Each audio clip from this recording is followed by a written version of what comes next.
gentlemen, it's time for our first guest on our Wild Fork Foods hotline. Wild Fork Foods, your number one meat and seafood source.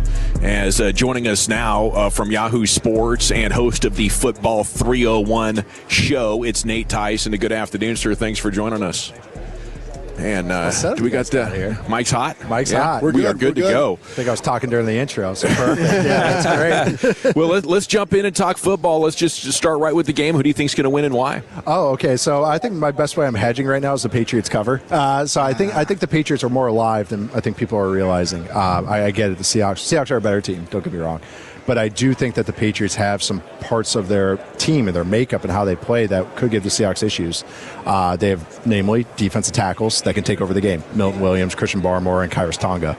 Going against what's the weakest part of this whole, I would say the whole Seahawks team is their, I wouldn't say interior trio, because Gray Zabel's very good, but their center and right guard are their weakness. And I think infamously, I'll say now, especially what's happening in Minnesota, we saw what happened with Sam Darnold, some pressure last year in the playoff game against the Rams and Week 18 against the Lions. That's where you can get bad Sam. That's where Sam can start spiraling.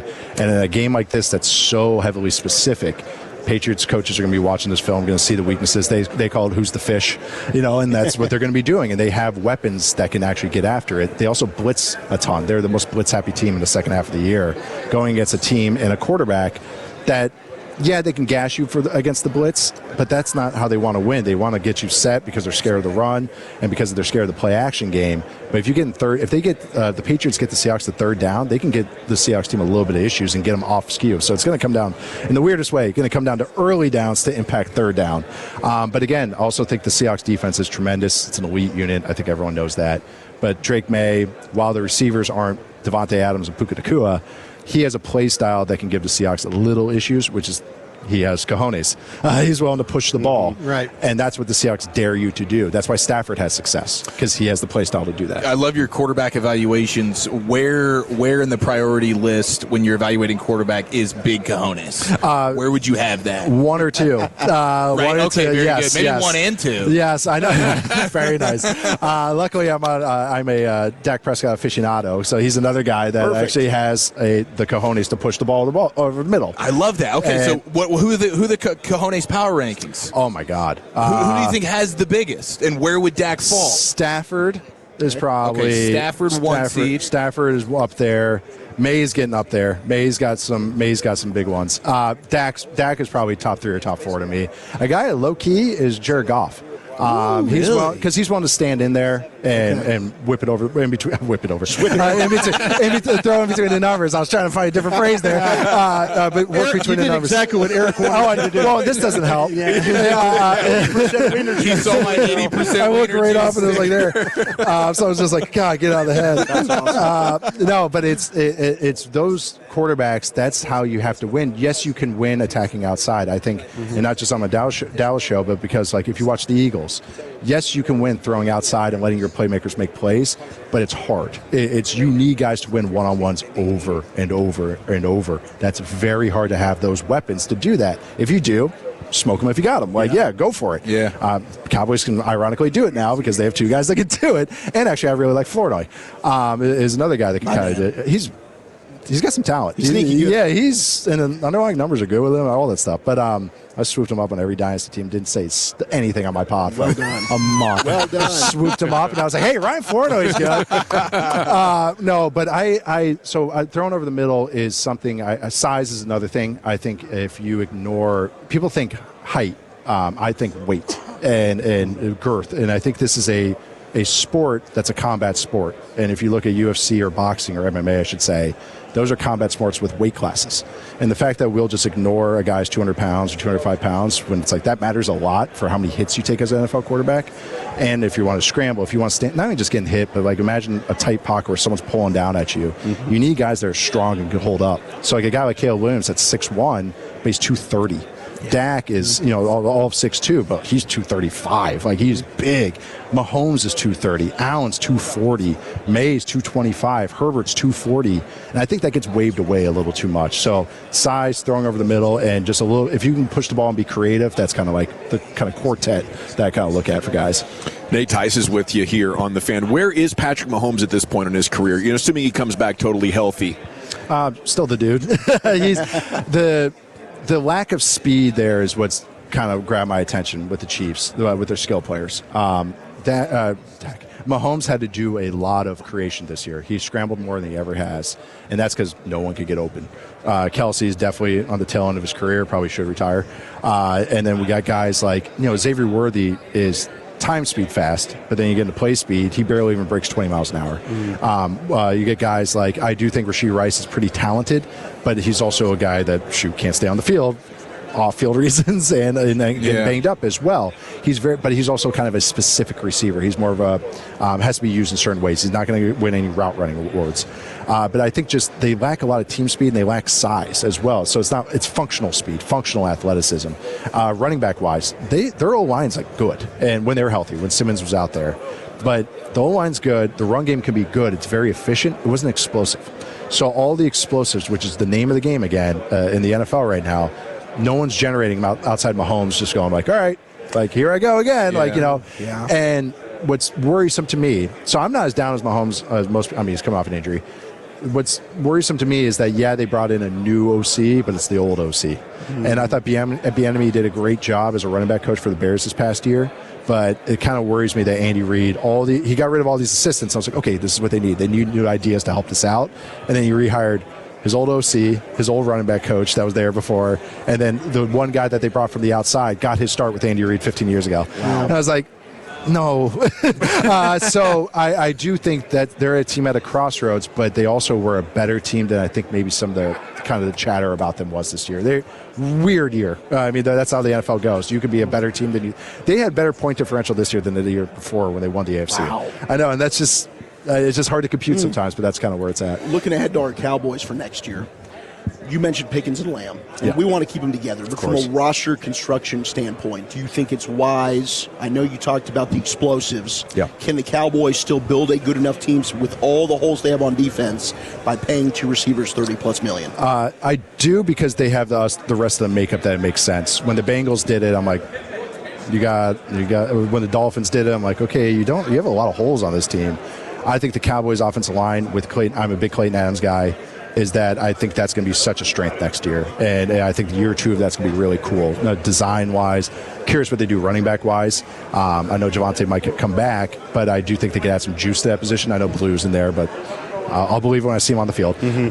So I think they could add some juice there. I say you do because, one, the NFC is pretty wide open next year. The NFC East is super wide open next year. The Eagles are going to be reeling this next year. Not only just the offensive coordinator stuff, but some of the personnel on offense. I mean, Lane Johnson keeps getting banged up. They might still have holes at right guard. Who knows what happens with A.J. Brown? The Commanders are essentially we have to treat Commanders as year two Commanders rebuilding. We have to wave away year one NFC Championship game Commanders because they just got hot. That happens in the NFL, but they're kind of rebuilding. I look at them as a 7-win team, and I bring that up because the Giants, I feel, is the same way. Might be good in a few years, but why I bring that all up is that the NFL, we want to say 5-year build. It's really a 1 or 2 year build, and then we just got restock or reevaluate everything after that. And I think the makeup of this offense could go supernova. I mean, a locked in top 3, scoring 30 a game. And then the defense, when Quinn Williams is healthy, has enough out there. I also think this draft class has a lot of positions that the Cowboys need on defense. It's a great linebacker class. Yeah. There's some other aspects, corners, and they're kind of aligned nicely where they pick where those runs might happen. So I think this is my long-winded way to get to this, is that they have means to address those other spots. While other teams, I'm like, they didn't have the picks. They didn't have the other young players to go about it. So I think it's a very wide open NFC next year. Are you seeing the return of the safety start to get prompted? Because we're praying for Caleb Downs at 12. Okay. He's the best player in the draft. He shouldn't get to 12. But it now looks, with like Kyle Hamilton and what you're seeing with Nick Emenwari, the hybrid safety seems like it's now the new thing in the NFL. Well, those guys are, they've been starters for a while, but it's been cool to see how that position's been weaponized. Because that guy is essentially it's essentially what a will linebacker, like what James Harrison used to do for the Steelers, like an outside linebacker in a 3-4, that's what the nickel is now. That's what the slot is now. That's the guy that's blitzing. That's the guy that's dropping into coverage. That's the guy that has to fit the run if the run comes to the open side. So that guy has to be a multifaceted player. So why safeties have been that as opposed to the classic 185-pound corner to match the slot guy is sometimes they have to guard a tight end. Sometimes they have to guard a receiver that are now being CeeDee Lamb. CeeDee Lamb's a power slot. He's 195 pounds-ish, but he's physical, and that's what these slot guys have to play against. So, yeah, it's been happening, for a few years now. Like Jalen Ramsey, when the Rams made their run, he was the star, which is the same thing, the slot, the nickel. Star was just a way because people on the keypad were trying to find a position. Yeah. That was why they did the star. That's all why it became that. Wow. Yeah. But so like the asterisk worked. But that position has become one that needs size, needs kind of like a smarter player. And I think what happened is a lot of people thought they had to be a freak and be a 4-4 guy, and are seeing more Kyle Hamilton. That size with okay speed, enough speed, can kind of win that position as well. Is there a when we have all these coaching changes now, and I was wondering if you were a general manager and you had to go get an offensive coach, what team would you attack and go get from? Or if you wanted a defensive coach, what team would you go attack? Yeah, I think you see the team that gets rated the most, the Rams. That's on offense. I think McVay has been tremendous in how he kind of has revamped the offense every year, kind of being one step ahead of the meta of what the trends are. Just watching the offense with Stafford, it's basically already gone through 3 different versions. And I think how he teaches the game and how the guys learn under him, he really props them up in a good way too. Like LaFleur, who just got hired to be the head coach, or going to be reportedly the head coach of the Cardinals. Like, he let him call plays in Week 18 games. He let him call plays in the preseason. He grooms these guys. He also teaches these guys to look outside their tree and find new ideas. So offensively, he's always going to be the guy. And then I think Ben Johnson might be the new one as well, which is Sean Payton's tree, essentially. It's not essentially tree. They're all related in some way. Yeah, but his mindset and his play, how he puts together the game plan is very Sean Payton-ish. And that's an offensive philosophy I believe in as well. It's a little bit more, and it's actually really what the Rams do as well. They actually are more related now than you would think. But that's the offensive tree. Defensive tree, Fangio defense is always interesting to me because of just how well taught it is. But that's kind of hard because then it's like, am I stealing the ideas or am I stealing the coach? Right. So I've always been a guy that I like to win with aggression. So there's guys that are more appealing to me. The McDonald tree is going to start probably getting plucked from. But again, McDonald's kind of the emperor of that defense. Like his mindset, his study abilities and scouting is probably a big part of that. So defensively, I wish I had a cleaner answer, but it's really just case by case because some of these guys for a while, everybody was trying to copy, hey, we're doing Fangio stuff, but then they're hiring guys that had no idea what they're doing. Exactly, and it all just came apart from there. So we are joined by Nate Tice of Yahoo Sports. You can hear him on Football 301, streaming on the Yahoo Sports Network Fast Channel, yahoosports.tv, YouTube, and everywhere you get your podcast. What do you think is the most important or the biggest reason that 301's been such a success for you? Oh, I didn't even know it was successful. No, it's it's great, man. They let me just talk. No, I think that's what's fun. Yahoo gives me the freedom. They realize to kind of go like, hey, people want to listen to some of the nerdier stuff. It's kind of cool for me to see an audience out there. Say you listen to the show, that's amazing. Like I'm still blown away. I always get recognized in airports, which is always just funny. And for some reason, whenever I'm buying a beer, it's like there's only 2 times I ever get recognized.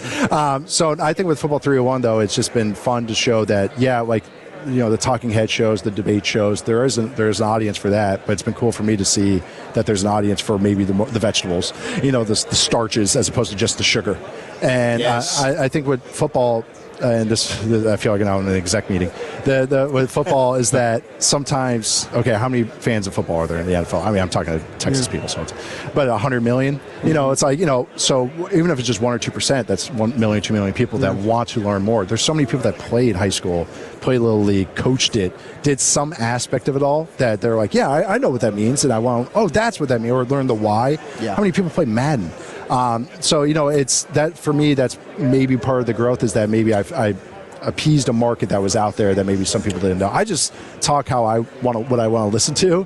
When I listen to baseball or basketball podcasts or shows, I just want to listen to nitty gritty stuff. I don't care about, some of the trade stuff is cool and all that, but the drama side, I get that. There's an audience for everyone. That's why sports are amazing. But for me, I want to learn to the nerdiest stuff possible, so it's kind of nice to kind of maybe present that to people. Oh, yeah, you do. Do you think we're in good hands getting Christian Parker defensively, coming from that Dick Fangio tree? Oh, yeah, actually, sweet. I appeal to the crowd there. Yes, I do, because, again, it's just a well-taught scheme. Like, what they do is very frustrating for what a lot of offenses want to do. Putting a cap on everything, timely what they call simulated creeper blitzes, where you're only rushing 4, but it looks like a blitz. Like, that stuff is what convolutes more offenses today. So it's the right defense for what I call the meta. If you play video games or anything right now, that's what is kind of prevalent right now. McDonald and Fangio have overlap. It's not the same defense, but like as far as what they try to do, very heavily game planned from the same kind of structure.